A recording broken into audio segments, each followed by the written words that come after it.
Hello, planet, and thanks for listening to Master English with Tim, the podcast where you can learn English in depth and detail, and without ever hurrying. I'm Tim, native speaker from the US, world traveler, polyglot, and podcaster, and this week I'm here to teach you about just one phrasal verb that has several meanings. That phrasal verb is take down. Past forms took down and taken down. Now, maybe it's a bit strange to focus for one whole episode on just one phrasal verb, but I did it because I like this verb, and because it's my show and I can do whatever I want, which is one of the nice things about having your own podcast. Now, before I start talking about this week's target phrasal verb, take down, let me say something that is important for your learning of all phrasal verbs.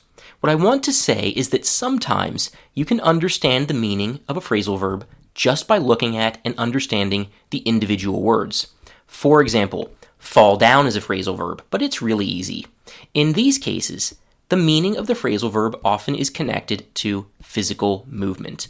I call this the direct or literal meaning of a phrasal verb. We also usually have other meanings of phrasal verbs that are harder or even impossible to understand just by looking at the individual words. The difference between direct meanings and less direct ones is not a black and white relationship. Sometimes meanings are completely direct, and sometimes they're almost direct.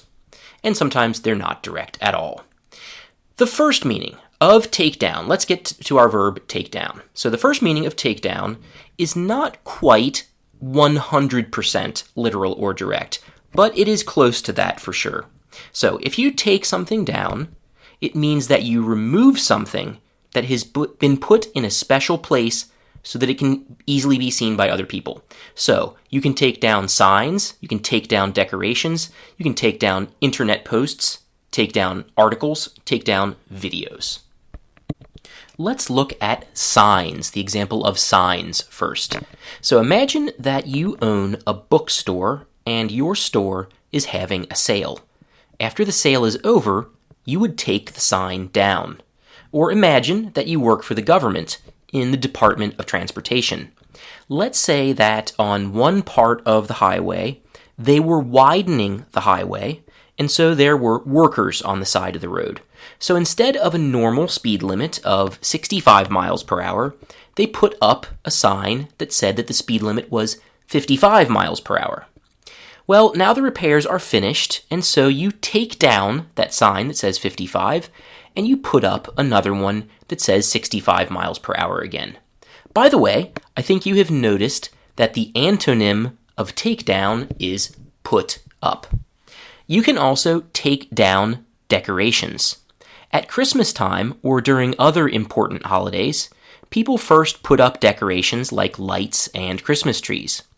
Then the holiday comes and everyone has their fun, and for some days afterwards, they still have that nice holiday glow, that feeling that the holiday was not so long ago. But after a couple weeks or so, that feeling is gone, and people take down their Christmas lights and their Christmas tree. A few weeks ago, I talked about how some people, for Halloween, put up a big 4-meter-tall skeleton in their yards, and then never take the skeleton down because it's too much work. Other things that you can take down are pictures from a wall, for example, if you're moving. Coming back to Christmas, though, in my house we have a small conflict every year, and one where I have so far lost every time. We had 2 Christmas trees, one with lights and another with colored ones, with colored lights. And so my mom always took down both of them just a few days after the new year. I always thought this was super depressing. Now, you know in the US we have a big season of holidays. First we have Halloween, then Thanksgiving, then St. Nicholas Day, which is not very popular anymore, but is kind of like a small Christmas, mainly for kids. And then of course we have Christmas, and then we have the New Year, and then nothing for months. Okay, we have Valentine's Day, but that's a 6-week wait after New Year's. And it's also not a community holiday like Halloween or Christmas. So, after New Year's, we have a holiday desert and cold, nasty gray weather. And for me, it's the worst time of the year. Some people agree with me, and instead of taking down their Christmas tree, they take down the decorations from it, but they leave the white lights on the Christmas tree. And what they have is what's called a winter tree with white lights and maybe snow on it.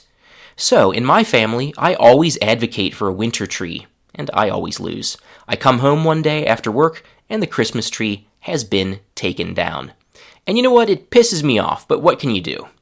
Okay, so you can take down signs and decorations, but you can also take down pieces of art, especially statues. People take down statues because the person the statue represents is no longer seen in a positive light. For example, you probably know a few things about the war in the 1860s between the North and the South of the United States. So many states in the South of the United States decided that they wanted to become a separate, independent country where they would be allowed to continue to keep black people as slaves. They even made a new capital city, which was Richmond, Virginia. The North didn't want the South to become an independent country, but at least at first, the lives of black people living in slavery weren't that important for the North. In any case, the South had a very important, famous, and honestly talented general. His name was Robert E. Lee. After the war ended, the South couldn't accept that they had lost, and in 1890, they put up a statue of Robert E. Lee in Richmond, Virginia, where the statue stood until 2021, when the governor of the state decided he wanted it to be taken down and put in storage. And that's what they did. They took it down and they put it away. Now, a kind of similar story happened in the city of Bristol in England, where they had a statue of Edward Colston, who in the 1600s and 1700s was a businessman and member of parliament who was also active in charity.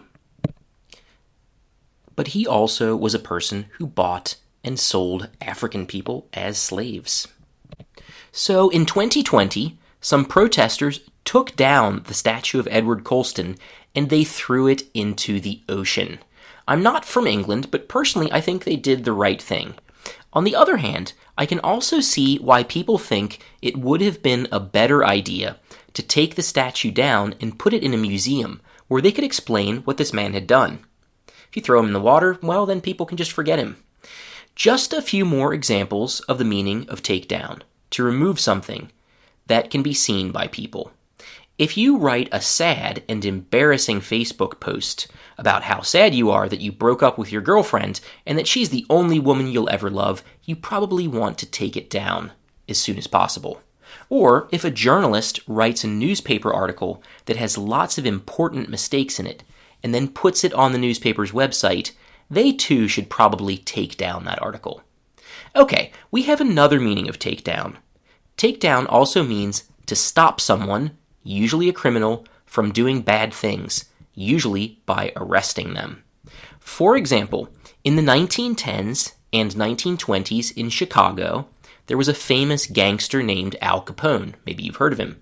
In the 1920s in the United States, it was illegal to manufacture, buy, sell, or drink alcohol, but a lot of people still wanted to do all of those things. And so Capone got rich illegally selling alcohol. Capone had enough money to pay the police to leave him alone, and he was pretty famous in Chicago. And even though he was a violent criminal, he also gave money to charities and liked to be seen in public. And because he was paying the police, they left him alone. In 1929, though, something changed. There was a murder in a Chicago park of 7 gang members, and this brought the attention of the federal government to the gangs that were operating freely in Chicago. Capone didn't have enough money to make the federal government leave him alone. So in 1931, the government brought him down. They didn't bring him down for selling alcohol, or for paying money to the police, or for being the boss of a large and violent gang. They took him down for not paying his taxes, and they put him in prison. He even spent some time in Alcatraz, the famous island prison near San Francisco. He spent 9 years in prison there and died a few years after being released. Actually, he spent 9 years in 2 different prisons. Some of that time was in Alcatraz. Okay, we have one more meaning of take down. This meaning is to jump onto another person and push that person down onto the ground. In American football, players take each other down all the time. People also take each other down in MMA or mixed martial arts. You might also want to take someone down if they steal your wallet. You could run behind them, jump onto them, and take them down and get your wallet back. Okay, that's all the meanings of take down, and that's all for this week. See you guys next Monday. Thanks for listening.